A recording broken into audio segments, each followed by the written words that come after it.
अब हम जाने वाले हैं दुनिया के सबसे बड़े कैसल कॉम्प्लेक्स देखने। और कैसल की बात आई है तो यहाँ एक चीज समझना काफी इंटरेस्टिंग है।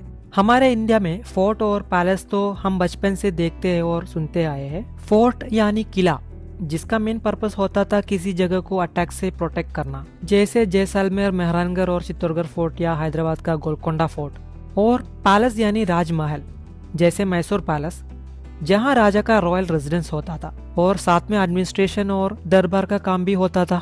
लेकिन फिर ये कैसल क्या चीज है? यूरोपियन हिस्ट्री में कैसल थोड़ा अलग कॉन्सेप्ट है। ये कैसल सिर्फ रहने की जगह नहीं होता और सिर्फ एक फोर्ट भी नहीं होता।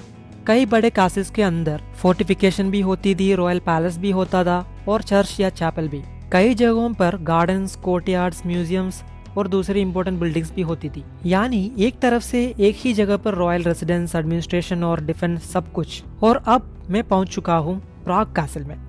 ये दुनिया के सबसे बड़े एंशिएंट कैसल कॉम्प्लेक्सेस में से एक है, लेकिन इसे सिर्फ एक कैसल कहना भी शायद थोड़ा कम कहना होगा, क्योंकि ये एक बहुत बड़ा कैसल कॉम्प्लेक्स है।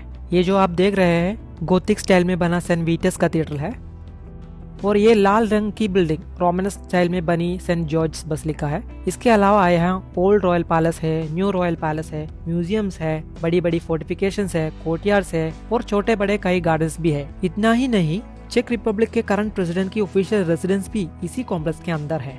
इसलिए यहाँ घूमते हुए ऐसा लगता है जैसे एक सिटी से निकलकर किसी दूसरा बड़ी रॉयल सिटी में आ गए हो। अब हमारे इंडिया में भी ऐसे एग्जाम्पल्स ढूंढे तो राजस्थान के अंबर, जैसलमेर, चित्तौड़गढ़ और मेहरानगढ़ फोर्ट, मध्य प्रदेश का ग्वालियर फोर्ट या हैदराबाद का गोलकोंडा फोर्ट, इनसे हमें थोड़ा आइडिया मिल सकता है। और साइज की बात करें तो कई इंडियन फोर्ट्स तो यूरोपियन कैसल से भी कहीं ज्यादा मैसिव है, लेकिन इनके हिस्ट्री, आर्किटेक्चर और पर्पस में काफी डिफरेंसेस है। इसलिए प्राग कैसल को देखते हुए हम सिर्फ एक पुराना कैसल नहीं देख रहे हैं, बल्कि कई सदियों में धीरे धीरे विकसित हुआ एक पूरा रॉयल कॉम्प्लेक्स देख रहे हैं। और शायद यही वजह है कि इसके अंदर घूमते हुए ऐसा लगता है जैसे किसी अलग ही दुनिया में आ गए हो।